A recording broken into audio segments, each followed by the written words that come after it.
All right, this is some extra problems again from section 2.5. Looking at E, we need to isolate this radical because it's a radical equation, so we're going to try to get rid of it by squaring since it's a square root.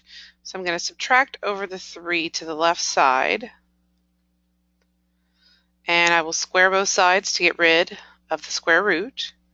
On this side, you need to write that twice and then distribute it out. On the right side, you just get 5x minus 9. This is x squared minus 6x plus 9 if we distribute it all out.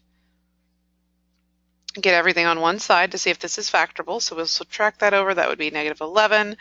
Add that over. That would be 18. Two factors of 18 that make negative 11 are negative 9 and negative 2. We'll solve that and get x equals 2, x equals 9. The question is, do those solutions work? Every time you have a radical equation, you need to check. So x equals 2. And I always check in the form before I squared it.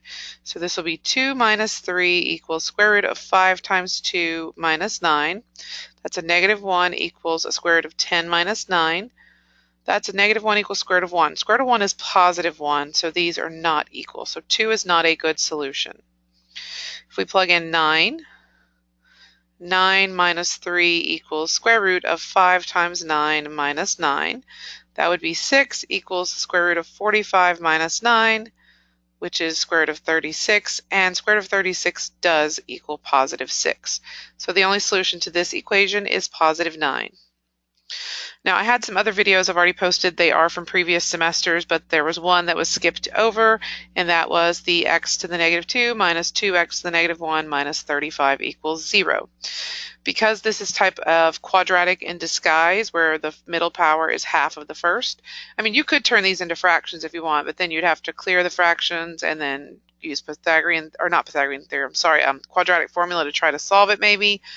It's easier just to let the variable component be the u and do the u substitution. So if u equals x to the negative 1, that makes this u squared, since there's two of them, minus 2u minus 35 equals 0. This factors right away into u minus 7 and u plus 5. And that would be u equals 7, u equals negative 5. But remember, we learned in class, we don't care about u. I know it sounds so caring. We cared about x to the negative 1. So we plug back in that for each of the u's. We now can write it as 1 over x, because that's what that actually represents. And I'm going to go ahead and write my other side as fractions too, because I want you to see that you could really just cross multiply to solve this. So divide by 7, you get 1/7. And cross multiply, you get 1 equals negative 5x. Divide by negative 5. So negative 1/5 and 1/7. And that's it for this video.